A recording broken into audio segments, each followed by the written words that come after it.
Bell बजाओ और समा की खबर से बाखबर हो जाओ। तो इससे क्या होगा? खबरें हो या रीएनेक्टमेंट या हो सुबह सवेरे के टोटके, समा की खबर चाहिए तो बेल बजाइए।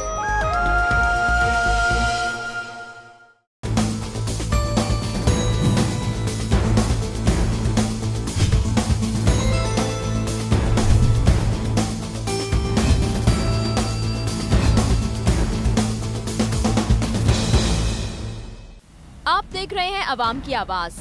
आज टीम अवाम की आवाज की कोशिश होगी कि आपको वो फैक्ट्रियां दिखाएं जो गैर मयारी खाने पीने की अशिया तैयार करती हैं। ऐसी ही फैक्ट्रियां कराची के शहर में मौजूद हैं जो किसी को नजर भी नहीं आती, यानी कि इन फैक्ट्रियों को नजरअंदाज किया जाता है। अवाम ये समझती है कि इन फैक्ट्रियों में बनने वाली अशिया मामूली नौयत की हैं।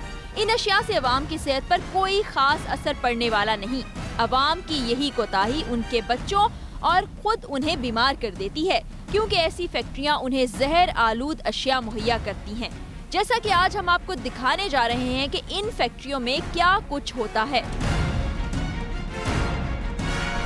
क्या आप जानते हैं कि chicken broast, fry fish, zinger burger, French fries, cake, कबाब पर जो कोटिंग की जाती है वो किस चीज से बनाई जाती है और क्यों लगाई जाती है? इसका सादा सा जवाब ये है कि डबल रोटी को ग्राइंड किया जाता है और चूरा नुमा पाउडर की सूरत में चिकन, मछली, फ्रेंच फ्राइज, कबाब और दीगर लातादाद खाने की अशिया पर तलने से पहले लगाया जाता है ताकि वो अशिया खस्ता और लजीज हो जाएं। खाने वाला इन अशिया से लुत्फानंदोज हो। लेकिन कराची में ब्रेड क्रम्स फैक्ट्रियों में कैसे बनाए जाते हैं, ये है आज के प्रोग्राम का खास मुद्दा। टीम अवाम की आवाज ने फैसला किया कि इन फैक्ट्रियों को दिखाने के लिए मुझे भेस बदलना होगा और मैंने ऐसा ही किया। एक जानिब मैंने समा मेकअप रूम में बैठकर अपना हुलिया तब्दील किया ताकि मेरी शनाख्त छुपी रहे और मैं जो काम करने जा रही हूँ वो खुश असलूबी से हो जाए। वो काम क्या है वो चंद ही मिनटों में आप देख सकेंगे।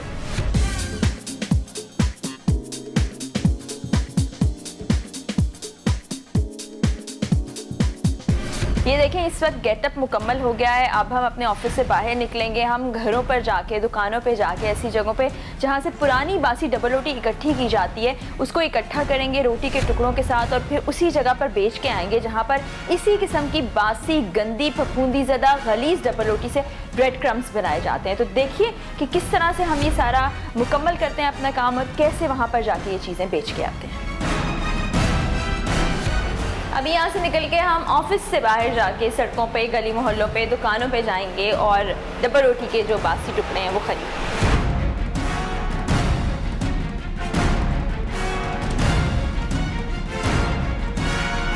इस वक्त मुकम्मल तैयारी के साथ रोड पे निकल आए हैं हम टीम के साथ और ख़ास तौर पे मैंने ये हुलिया अपना बदल के और ये साथ एक बोरी ली है और हम गली मोहल्ले में, दुकानों पर भी जाएंगे और ये जो घरों में बचे हुए टुकड़े होते हैं, रोटी के टुकड़े हों चाहे डबल रोटी के टुकड़े हों, तो ये सब ले जाके माल हम वहाँ बेच देंगे और देखेंगे कि क्या वो ये सब गला सड़ा पुराना बासी माल ख़रीदते हैं या नहीं, कि वहाँ पर ऐसा माल है जो कि मुज़र से और इंतहाई गंदा है। देखते हैं कि हमारे पास कितनी डबल रोटी या ये चीज़ें जमा होती हैं और हम इसको किस तरह से वहाँ बेचते हैं। मैंने एक बच्चे को भी अपने साथ ले लिया ताकि लोग बाआसानी मुझ पे तरस खा के मुझे बासी रोटियां और डबल रोटी दे दें।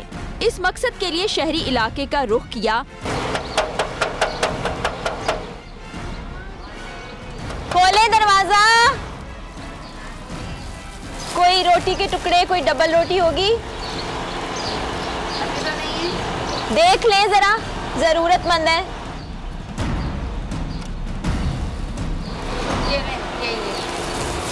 बहुत शुक्रिया, अल्लाह भला करे आपका, अल्लाह बहुत खुश रखे दे। इसमें डाल, शुक्रिया। चलो आओ, इधर आओ, इधर मेरा हाथ पकड़ो। तुमने मेरा हाथ पकड़े रहना है बस। अच्छा, पहले घर की जानिब गई और कुछ ही देर बाद मैंने बासी रोटियां और डबल रोटियां हासिल कर ली। कोई सूखी रोटी, कोई रोटी दे टुकड़े, कोई डबल रोटी दे दो, कोई रोटी दे दो बची हुई।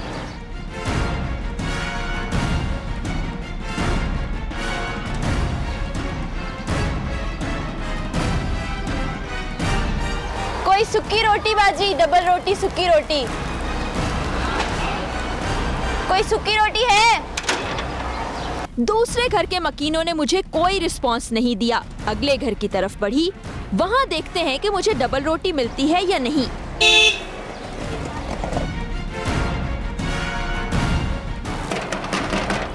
बाजी, बाजी कोई रोटी दे टुकड़े, कोई डबल रोटी दे दो। कोई पुरानी रोटी, कोई बासी रोटी, बच्चे खा लेंगे। शुक्रिया बाजी, शुक्रिया। यहाँ पर डबल रोटी मिली। इसको चेक किया तो देखा कि काफी जगह फंगस लगी हुई थी। अब मैं एक शॉपकीपर की जानिब बढ़ी। थोड़े से सवाल जवाब के बाद उसने मुझे डबल रोटी दे दी। तो टुकड़े दे दो, टुकड़े दे दो कोई। क्या करेंगे? मैं अपने घर लेके जाऊंगी। ये देखो, ये रखे माँ के लिए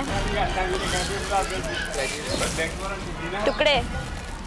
ये क्या करेंगे? डबल रोटी। हाँ खाएंगे ना, तो बासी खाएंगे। गरीब लोग हैं, क्या करें। भीख नहीं मांगते, भीख नहीं मांगते हम। चलो ये दे दो, बच्चा खाएगा। ये तुम खा लो, नहीं खाना हो ये ले, ये रख दीजिए। ये दे दो। शुक्रिया भैया। डबल रोटी को पुरानी डबल रोटी अम्मा से पूछो ना, पूछो ना अम्मी से बेटा, तो पूछ लो।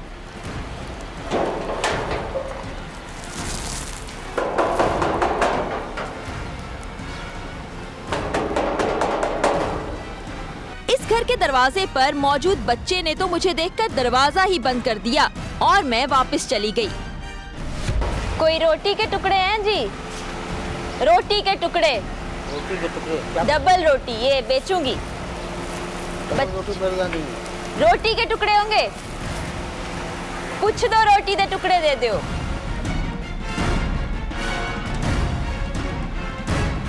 खाएंगे। पहले जमानों में मांगने वाले रोटियां मांगते ताकि उनके पेट की आग बुझ सके। लोग इन्हें खुशी से रोटियां दे दिया करते थे, लेकिन आज के दौर में अगर रोटी मांगी जाए तो लोग अजीब सी निगाहों से देखते हैं, वो भी कराची जैसे बड़े शहर में। अल्लाह खैर करे, अल्लाह बहुत दे भाई, अल्लाह बहुत दे तानू, अल्लाह बहुत दे। ये रोटी। यहाँ पर सूरत हाल कुछ इस तरह है कि पहले तो मुझे नसीहत की गई कि मैं काम करूं और साथ ही मुझे बासी रोटी भी मिल गई। हेलो जी, कोई डबल रोटी दे टुकड़े, कोई रोटी दे दो पुरानी। अच्छा दीदी, तो तुम काम वाम क्यों नहीं करती हो? काम ही करते भाई, कोई काम नहीं देता। अच्छा, रोटी मांगते हैं, भीख नहीं मांगते। अच्छा। रोटी पुरानी दे दो। अल्लाह खैर करे, अल्लाह बड़ी रोटी दे, बड़ा रिस्क दे, बड़ी रोटी दे। आजा बेटा, दे दी डबल रोटी।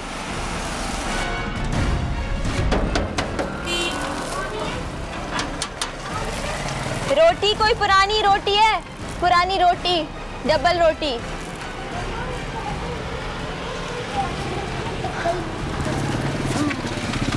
कोई डबल रोटी, कोई रोटी दे दो। बच्चा खाएगा, बच्चा खाएगा। पुरानी रोटी है कोई? इस घर में मौजूद बच्चे देखकर मैंने अपने बच्चे के लिए रोटी मांगी, फिर भी काम नहीं हुआ। मुझे नाकामी का सामना करना पड़ा। सलाम अलैकुम जी। कोई डबल रोटी होएगी पुरानी? डबल रोटी? रोटी दे टुकड़े ते डबल रोटी दे दो। चलो अच्छा, मैं देखती हूँ तो तुम इतनी तैयारी से। चलो अच्छा, बस दे दो। लो बेटा, ताज़ी रोटी है। बहुत अल्लाह खैर करे, अल्लाह बरकत दे, अल्लाह रिज़्क और दे। शुक्रिया बाजी। इस घर से मुझे चंद अजीब से जुमले सुनने को मिले और रोटी भी मिल गई। ना सिर्फ मैंने भेस बदला और घर घर जाकर बासी डबल रोटी, बची हुई रोटियों के टुकड़े हासिल किए, बल्कि एक बहुत बड़े कबाड़ खाने का रुख भी किया, जहां हमारे नुमाइंदे ने पुरानी बासी रोटियों की डील की। 30 रुपए मुझे दे दें। तो मैं इसलिए कह रहा हूँ कि मैं खुद, हाँ मैंने इसलिए कहा कि चले अब आप आए, 25 रुपए मेरा जा रहा है यहाँ से। चलें। हाँ तो वही रेट मैंने आपको सर हमारा तो छोटा है यार, अभी उनसे स्टार्ट। हाँ हाँ, आप किसी के पास भी जाएंगे ना? बना रहे हैं। आप किसी के पास भी जाएंगे ना तो आपको इससे कम में नहीं मिलेगा। आप किसको खिलाना चाह रहे हैं ये थोड़ा यार हमने सप्लाई करेंगे। अब मैं आपको बता रहा हूँ हमने सप्लाई कर देगा। अच्छा सप्लाई करेंगे, इस काम में ना पड़े। अरे ये थोड़ी सप्लाई करेंगे। अच्छा। चारा बना के सप्लाई करेंगे। ये जो पीछे वो फीड वो जो है ना इधर सुरजानी में पीछे जो बाड़े जो बने हुए वहाँ पे 2-4 लोग आएंगे। चलो भैया आ जाओ। ओके भाईजान शुक्रिया।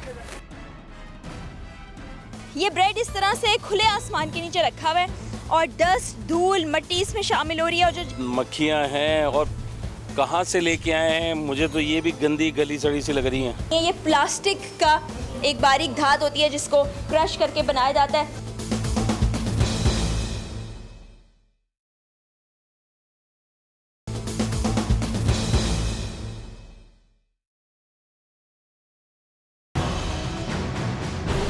डबल रोटी नहीं है, इसमें से बदबू उठ रही है, वो हम आपको नहीं पता, पीसने के बाद पता नहीं चलता और मिट्टी के ज़रात आपको दिखाई दे रहे हैं। ये कचरा, धूल, मिट्टी, जाले। टीम अवाम की आवाज को इत्तला मौसूल हुई कि कराची के इलाके बंगोरिया में मौजूद फैक्ट्रियों में गैर मयारी और गलीज तरीके से ब्रेड क्रम्स बनाए जाते हैं और कराची के मुख्तलिफ इलाकों को सप्लाई भी किए जा रहे हैं। हमने पहले घर घर जाकर बासी डबल रोटियां जमा की थी, वही बोरी में अपने टीम के कारकुन को थमा दी ताकि वो इन फैक्ट्रियों को बेच दे। यहाँ सूरत हाल कैसी रही आपको दिखाते हैं। हमारे कारकुन ने मालिकान से डील करना शुरू कर दिया। पहले तो उन्होंने जान पहचान बढ़ाने की कोशिश की। अगर कहते तो मैं 5-10 किलो का एक सैंपल बता देता हूँ। मैं काम करो यार, मैं तो अच्छा अगर मैं आज बोलूँगा तो कल बोलूँगा तो कल नहीं बता सकते। नहीं, एक दिन का टाइम तो जो ही बोलूँगा, कल सुबह 9 बजे बता दूँगा। मैं देखिए फर्स्ट डील मैं भी जा रहा हूँ यहाँ से सीधा अपने कारखाने। सही है, वहाँ जाके मैं आपने मुझे मिस कॉल देना है, मैं आपको फ़ोन कर दूँगा कि भाई मैं आपको कल से नहीं मैं परसों से आपको डेली माल पहुँच जाएगा। मैं आप फिर मुझे हफ्ते को पेमेंट कर दूँगा, टेंशन नहीं है। हफ्ते फैक्ट्री मालिकान ने हमारे कारकुन के साथ डील पक्की कर ली। उनका कहना था कि माल रोजाना की बुनियाद पर उन्हें मुहैया किया जाएगा। कितने किलो चाहिए आपको? कितना चाहिए? मैं 30 किलो भी दे दूँ, 50 किलो भी दे दूँ, कितना चाहिए? 200 किलो से कम चाहिए नहीं है, मिल जाएगा तो रोज। हाँ रोज दे दूँगा। आखिरकार मालिकान ने हमारे कारकुन से डील कर ही ली और हमारी जमा की हुई गंदी डबल रोटी बड़ी खुशी से रख ली। इससे न जाने कितने लोग बीमार हो जाएंगे इन्हें नहीं मालूम, बस इन्हें गली सड़ी डबल रोटियां खरीदना थी जो हमने बेच डाली। अब हमारा मकसद है इन फैक्ट्रियों के मालिकान के खिलाफ इंतजामिया के साथ मिलकर कार्रवाई करना ताकि इनको बेनकाब किया जाए। हमने रुख किया डीसी सेंट्रल कराची का। वहाँ के असिस्टेंट कमिश्नर रफीक शेख को सारी रूदात बताई, जिसके बाद असिस्टेंट कमिश्नर और पुलिस के हमरा हम बंगोरिया के इलाके की जानिब निकल खड़े हुए।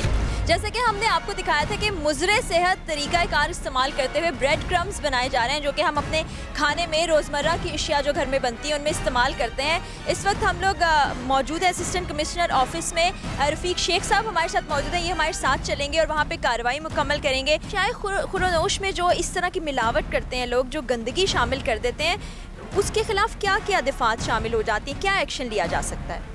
देखिए फर्स्ट ऑफ ऑल तो इस चीज़ को लुक आफ्टर करने के लिए केएमसी का एक डिपार्टमेंट है, फूड डिपार्टमेंट। वो जहाँ भी इस टाइप की कोई चीज़ बन रही होती है खाने पीने की अशिया, तो उनके पास लाइसेंस होना चाहिए।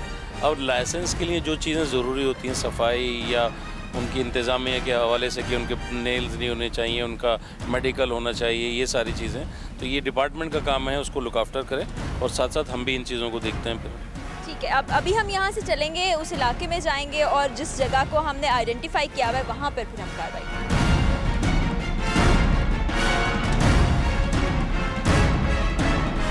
इस वक्त टीम अवाम की आवाज़, इनके साथ असिस्टेंट कमिश्नर और पुलिस की मोबाइल बंगोरिया के इलाके की तरफ जा रहे हैं जहाँ पे ब्रेड क्रम्स बनाए जाते हैं बासी डबल रोटी से, फफूंदी लगी डबल रोटी से, और उनको छतों पर सुखाने के लिए रख दिया जाता है जहाँ पर वायरस, बैक्टीरिया, धूल मिट्टी उसमें शामिल हो जाती है। तो इस वक्त हम रास्ते में हैं, आप देखेंगे सामने असिस्टेंट कमिश्नर की गाड़ी जा रही है, उनके साथ पुलिस की मोबाइल भी। हम पूरी तैयारी से उस इलाके की तरफ, उस फैक्ट्री की तरफ बढ़ रहे हैं।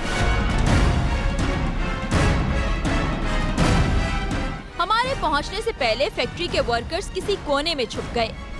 ये इसके जो साइड्स हैं, ब्राउन साइड्स होती हैं, वो काट के यहाँ पे रख ली गई हैं।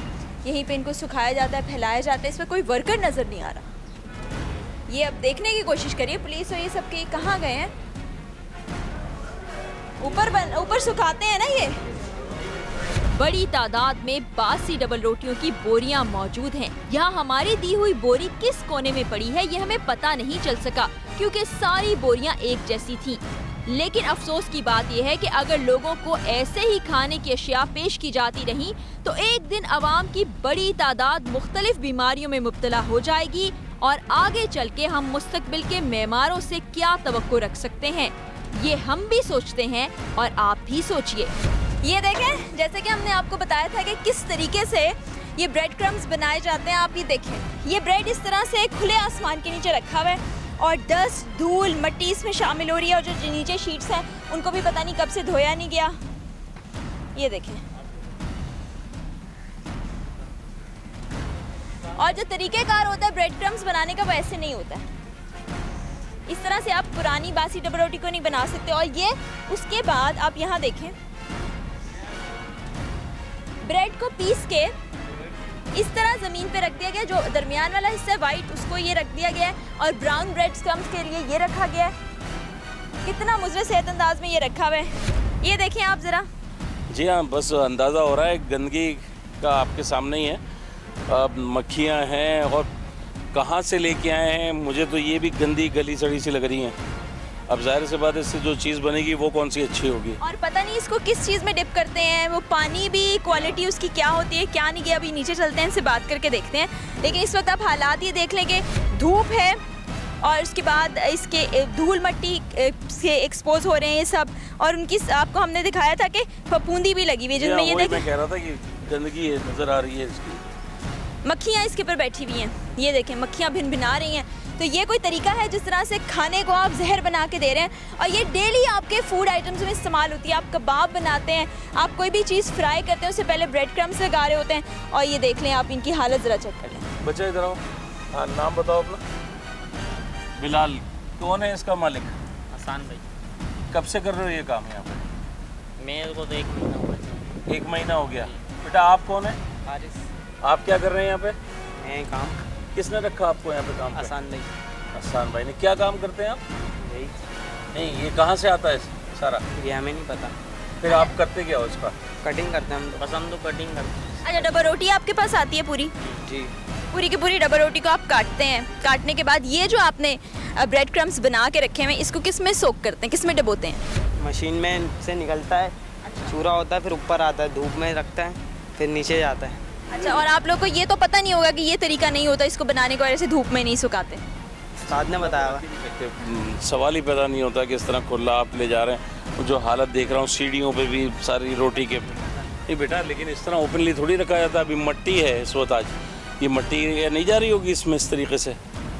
अच्छा, आप बेटा अपनी उम्र तो ज़रा बताओ। मैं 17। और तुम्हारी? 19 साल।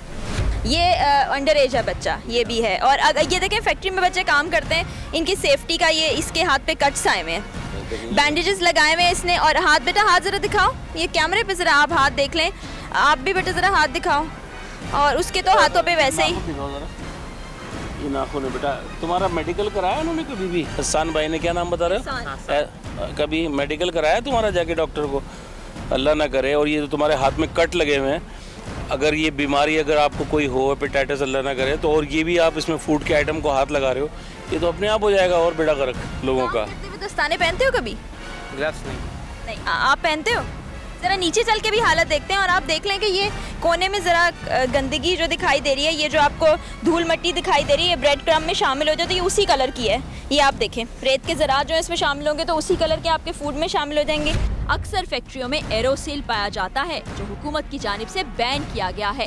सिर्फ और सिर्फ वजन बढ़ाने की खातिर अवाम की सेहत के साथ खिलवाड़ किया जा रहा है। ये एरोसिल हम आपको बहुत भी पहले दिखा चुके हैं।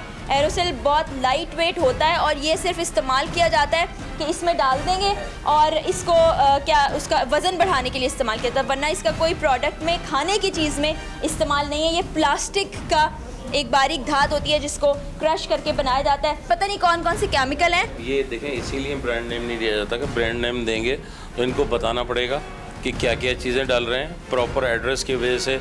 अगर कल कला कोई खा के मर जाएगा तो इसीलिए तो ढूंढता फिरते हैं कि बना कहाँ था। तो ये इतने होशियार होते हैं कि ये टैक्स बचाने के लिए जिस गलाजत से ये चीज़ बना रहे हैं उसको छुपाने के लिए ये कभी इस टाइप का अपना नाम और जगह का कभी एड्रेस नहीं देंगे कि इनको पकड़ा जा सके। और ये मुझे समझ नहीं आ रही, ये वनीला बीन फ्लेवर्स हैं, ये कहाँ इस्तेमाल होते हैं? ग्रीन फ्लेवर है। जी जी जी, ये इनका इसमें कोई इस्तेमाल नहीं, बिल्कुल मैं नहीं समझता कि ये किस काम के लिए यहाँ रखे हैं, किसी और पर्पज़ के लिए इन्होंने रखे हैं। फैक्ट्रियों में अंडर एज बच्चे भी काम करते हैं जो लेबर लॉज के तहत मना है, लेकिन हमारे फैक्ट्री मालिकान इस पर कोई कान नहीं धरते और खुल्लम खुल्ला कानून को बालाए ताक रखा जाता है।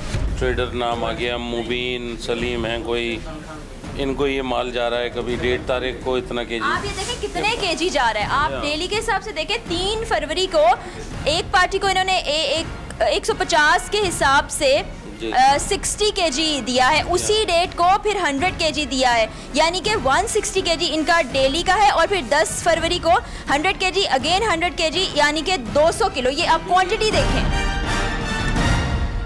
एक मशीन नज़र आई है मुझे, मेरा ख्याल है इसमें सिर्फ ब्रेड को डाल के क्रश कर दिया जाता है, उसमें कोई ऐसी चीज़ नहीं मिलाई जाती जिससे प्रोडक्ट को बेहतर बनाया जा सके। और साफ़ करने के लिए भी कोई ऐसी चीज़ मुझे यहाँ दिखाई नहीं दे रही। कूलिंग का कोई सिस्टम नहीं है, गर्मी बहुत ज़्यादा है और उस गर्मी में इस पर और ज़्यादा फफूंदी लग सकती है और ज़्यादा कचरा आ सकता है। ये बोतलें आप ज़रा देखें, ये तो ऑयल लग रहा है मुझे, मस्टर्ड ऑयल यानी सरसों का तेल। ये तेल का इस्तेमाल क्या करते हैं? एक लड़का लाता था। अच्छा जी, ये किस लिए है, क्या करते हो? ये इस प्रोडक्ट से इसका क्या ताल्लुक है? इससे कुछ ताल्लुक नहीं है, वो सप्लाई करता था ये तेल, यहाँ पर रख दी थी उसने बोतलें। फैक्ट्रियों के अंदर हमेशा वर्किंग एरिया में वॉशरूम्स बने होते हैं जो फूड लॉस के तहत मना है। ये बच्चे यहाँ पे काम करते हैं। आप ये देखें कि हम आपको बहुत दफ़ा बता चुके हैं, दिखा भी चुके हैं अपने प्रोग्राम में कि जो प्रेमिसेस है जहाँ पर काम हो रहा होता है उस प्रेमिसेस में आप ऐसे गंदे कपड़े नहीं लटका सकते। ये कपड़े इन्होंने बच्चों ने यहीं पे फेंके हुए हैं, कचरा, ये पान की पीकें और ये गुटखा छालियाँ खा के यहीं फेंका हुआ है, कचरा यहीं है। और इससे कितना फासला होगा, 2 कदम के फासले पर ये आप ये देखें। और इधर आपको दिखाते हैं, ये वॉशरूम है।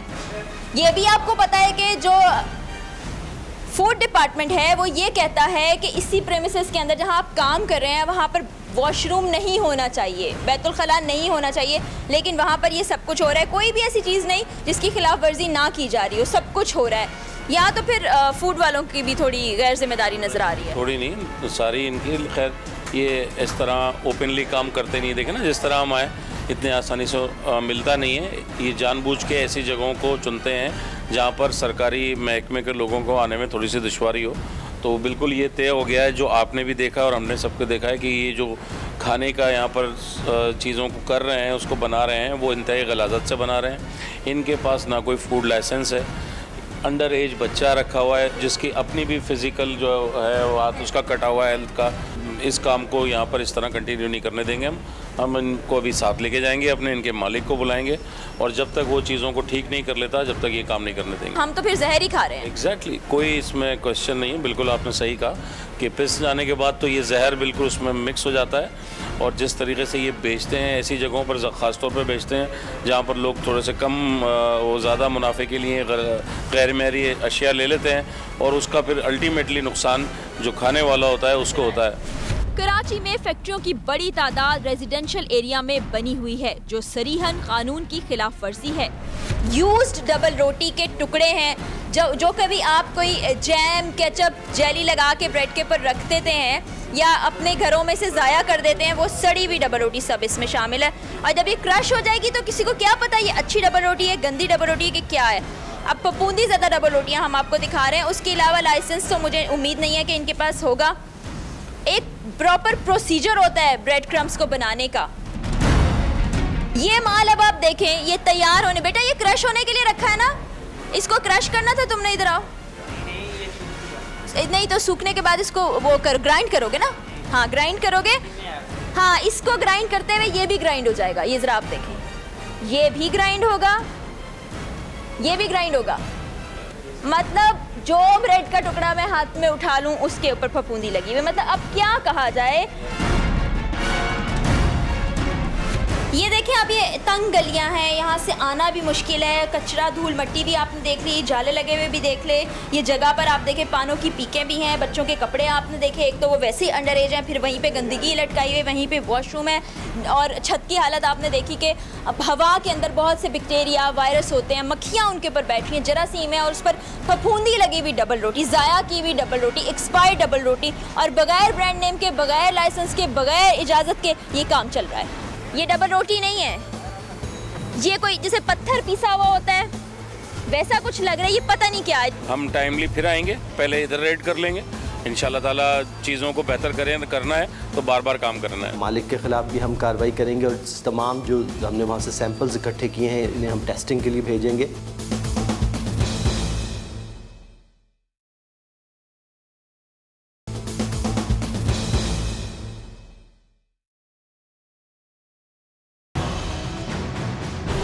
डबल रोटी नहीं है, इसमें से बदबू उठ रही है, वो हम आपको नहीं बता, पीसने के बाद पता नहीं चलता, और मट्टी के ज़रात आपको दिखाई दे रहे हैं। ये कचरा, धूल, मट्टी, जाले।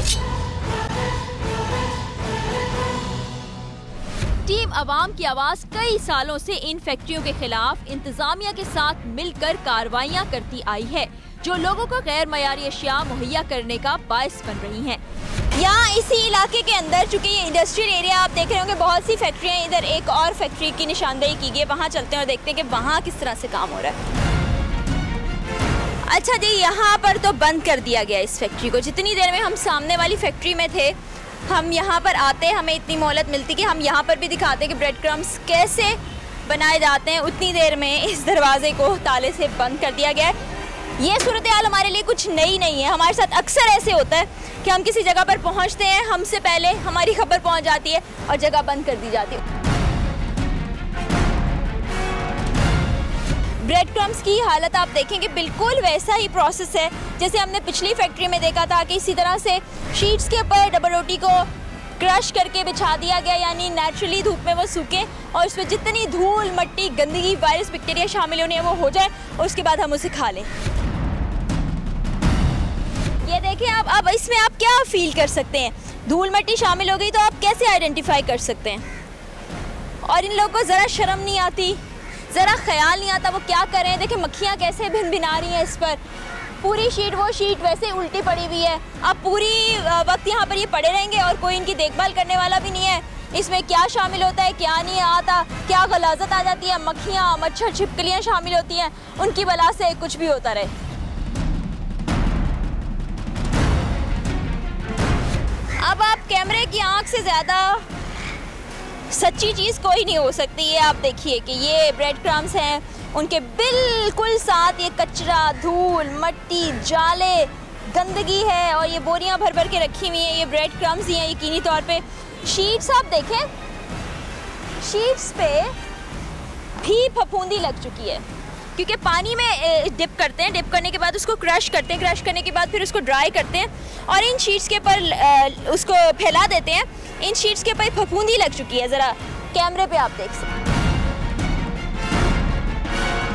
ये फफूंदी, और ये जितनी जिस तरह से ये गल चुकी है ये आप महसूस नहीं कर सकते, इसमें उंगलियां धंस रही हैं और जो इसमें से बदबू उठ रही है वो हम आपको नहीं बता सकते। ये देखें इसमें कुछ और चीज़ें भी शामिल है। अब मुझे ये समझ नहीं आ रहा ये क्या है। ये डबल रोटी नहीं है, ये कोई जैसे पत्थर पीसा हुआ होता है वैसा कुछ लग रहा है, ये पता नहीं क्या है। और ये आप गलाजत देख लें, हर डबल रोटी का ज़रा फफूंदी से भरा हुआ है और इसमें ये कुछ मिलावट भी की गई है, पीसने के बाद पता नहीं चलता और मट्टी के ज़रात आपको दिखाई दे रहे हैं। ये देखें, चंद रुपयों के मुनाफे की खातिर लोगों की जानों से खेला जाता है। अब यही देख लीजिए कि ये ब्रेड क्रम्स किस तरह गंदे अज्जा से बनाए जा रहे हैं। यही बच्चे, बूढ़े, जवान शौक से खाते हैं और पेट की मुख्तलिफ बीमारियों में मुब्तला हो जाते हैं। ये फैक्ट्री मालिकान का खुला जुल्म नहीं तो और क्या है। आपको यहाँ की सूरत हाल दिखाई, बहुत ही गंदगी और गलाज से भरी हुई, और उससे भी खतरनाक बात है ये इंतहाई कमजोर सीढ़ी है जिससे उतर के हम नीचे जा रहे हैं। यहाँ से कोई मजदूर, काम करने वाला वर्कर गिर जाता है तो उसकी हिफाजत की कोई जिम्मेदारी नहीं है। Crunch bread crumbs, crunch bread crumbs के नाम से इनका नाम रखा गया है। छोटी सी जगह है जहाँ पे वो मुझे रोशनदान भी दिखाई दे रहा है, वहाँ से भी धूल मट्टी आती होगी और यहाँ पे भी कोई मशीन नहीं है। मैनुअली एक छलनी बड़ी सी रखी गई जिसमें छलनी में डाल के उसको तैयार किया जाता है। अच्छा, यहाँ पर तो अक्सर ये होता है कि मीडिया आ गया है या टीम आ गई है तो इत्तला पहले आ जाती है और ताले लगे हुए होते हैं, यहाँ पर भी ऐसा ही है? नहीं, जाहिर सी बात है, हम सामने जब कार्रवाई कर रहे हैं तो ये तो कोई नहीं रुकता इतनी देर तक। कौन अपने लिए बैठा रहेगा कि हम तो भाग जाते हैं, लेकिन कोई बात नहीं, हम टाइमली फिर आएंगे, पहले इधर रेड कर लेंगे। इंशाल्लाह ताला चीज़ों को बेहतर करना है तो बार बार काम करना है। तो ये एक्टिविटी आप फूड की यहाँ कर ही नहीं सकते।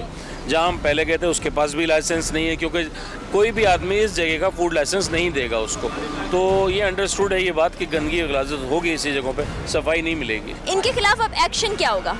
बस अभी हम लेके जा रहे हैं इनके जो ऑनर हैं, क्योंकि वो तो एम्प्लॉयर थे, वो वहाँ काम कर रहे थे, जो इनके ऑनर आ जाएंगे तो फिर इनसे हम सारी चीज़ें मंगवाएंगे। ठीक है, और अगर उनके पास कोई लाइसेंस, कोई रजिस्ट्रेशन, कोई चीज़ होती है, उसके बावजूद वो जिस गंदगी से ये काम कर रहे हैं, जिस तरह लोगों की इंसानी जानों और सेहतों से खेल रहे हैं, उस पर भी बहुत से सवालात उठते हैं। यहाँ से अब हम चलते हैं और आगे देखते हैं क्या होता है। दोनों फैक्ट्रियों की सूरत हाल हमने आपको दिखाई। एक फैक्ट्री के वर्कर्स तो भाग चुके थे, दूसरी फैक्ट्री के वर्कर्स के जरिए उनके मालिक से बात हुई, जिसने ये कहा कि वो डीसी ऑफिस आएगा। जिसके बाद हम डीसी ऑफिस पहुंचे और तमाम तर सूरत हाल डीसी सेंट्रल फरीदुद्दीन साहब के सामने गोशगुजार की। हम देख के आए, बहुत गंदगी थी, फफूंदी ज़दा डबल रोटी वहाँ पे थी, जिसको एक्सपायर्ड माल उठाया जाता है और जैसे उसको छतों पे फैलाया गया था। रफ़ीक साहब हमारे साथ, उन्होंने खुद भी देखा। तो ये तो किसी तरह भी इस काबिल नहीं है कि वो फैक्ट्री चल सके। जी, बड़ा अनफॉर्चुनेट है। और आजकल हम देखते हैं कि बहुत ज़्यादा जो फूड आइटम्स हैं उनमें अडल्ट्रेशन बहुत ज़्यादा जो हो रही है। मैं समा का भी बहुत शुक्रगुजार हूँ कि आप लोगों ने इसकी निशानदेही की, जिस पे हमने रेड कंडक्ट किया और वहाँ से बड़ा क्लियरली पता चला कि ना सिर्फ बहुत ज़्यादा गंदगी थी, सफाई का कोई ख्याल नहीं रखा जा रहा था, बल्कि अंडर एज बच्चे भी वहाँ पर काम कर रहे थे और जिस तरह के क्रम्स वो वहाँ पर बन रहे थे वो किसी भी सूरत में इस्तेमाल के लायक नहीं है। तो डेफिनेटली प्योर फूड एक्ट के तहत हम उनके ख़िलाफ़ कार्रवाई करेंगे। मैंने फैक्ट्री को जो है सील करने की डायरेक्शन दे दी है और इसके अलावा मालिक के ख़िलाफ़ भी हम कार्रवाई करेंगे और तमाम जो हमने वहाँ से सैंपल्स इकट्ठे किए हैं इन्हें हम टेस्टिंग के लिए भेजेंगे, ताकि जो इनमें जर्म्स हैं या बाकी चीज़ें हैं वो भी, इनके जो लैब टेस्ट रिपोर्ट है वो भी सामने आ सके। हम जब किसी फैक्ट्री में जाते हैं तो वहाँ पर एक्सक्यूज़ पेश किया जाता है कि हमें तो मालूम नहीं कि एक फ़ैक्ट्री बनाने के लिए क्या चाहिए होता है। बताया जाता है उनको, हालांकि टीम साथ होती है, कि लाइसेंस चाहिए होता है, इजाज़तनामा चाहिए होता है, जो प्रोडक्ट आपके पास है उसको रजिस्टर कराना ज़रूरी है।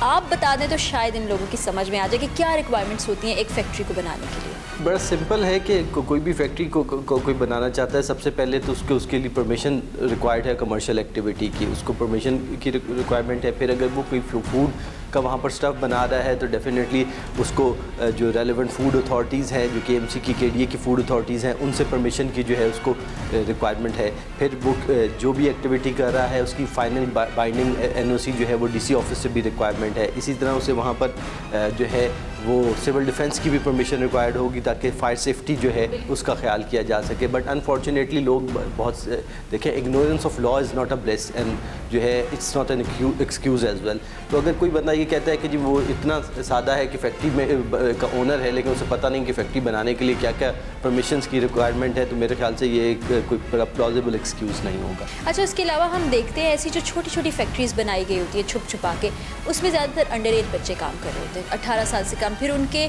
जो वेजेस हैं वो जो गवर्नमेंट ने एक मुकर्रर किए हुए 14,000 की हद, उससे भी इंतहाई कम होते हैं। अभी जिन बच्चों से हमने बात की उनकी 9,000 रुपये माहाना तनख्वाह थी। इसमें दो चीज़ें हैं। पहले तो कमर्शियल एक्टिविटी वैसे ही अंडर एज चाइल्ड को इन्वॉल्व करना ये लेबर एक्ट की जो है वो खिलाफ वर्जी है और चाइल्ड लेबर के ज़िम्मे में आता है।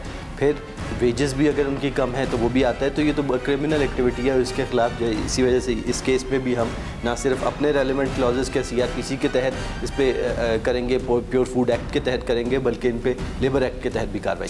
अब जैसे रफ़ीक साहब हमारे साथ हैं, उन्होंने ऑन ग्राउंड सब कुछ देखा अपनी आंखों से, वो आपको बता भी सकते हैं। तो अब इस पर क्या सील कर दिया जाएगा और उसके बाद हमेशा के लिए क्या सील होगी, या कोई रिक्वायरमेंट पूरी करने के बाद उसको दोबारा रीओपन किया जा सकता है? इसमें बड़ा क्लियर है कि एक तो फौरी तौर पे इसको हम सील कर रहे हैं, दूसरा ये कि अगर ये तमाम परमिशंस लेकर आता है, तमाम जो है परमिशंस और डॉक्यूमेंटेशन अपनी जो है कंप्लीट करता है, तो उसकी जो है उसको भी देखना पड़ेगा। और ये तमाम अगर जो SOP है उसे कंप्लीट कर लेता है तमाम कोडल फॉर्मेलिटीज़ को, फिर डेफिनेटली अपना बिजनेस कर सकते हैं। ठीक है, थैंक यू सो मच, आपका बहुत शुक्रिया। हमें इंतजामिया की जानिब से यकीन दहानी कराई गई कि हर सूरत ऐसे लोगों के खिलाफ कार्रवाई की जाएगी जो लोगों की सेहत और जिंदगी से खेलते हैं। हम भी अपनी कार्रवाइयों को जारी रखेंगे और जिस हद तक मुमकिन हो सकेगा माशरे की बेहतरी में अपने किरदार को निभाते रहेंगे। आप भी हमारी मदद कर सकते हैं। अपने इर्द गिर्द अगर आप कोई खराबी, कोई भी गैर कानूनी काम होते देखते हैं तो हमारे फेसबुक पेज अवाम की आवाज़ पर हमें मैसेज लिख भेजें। इसी के साथ टीम अवाम की आवाज़ और अपनी मेज़बान फरा यूसुफ को इजाज़त दीजिए। अल्लाह हाफिज।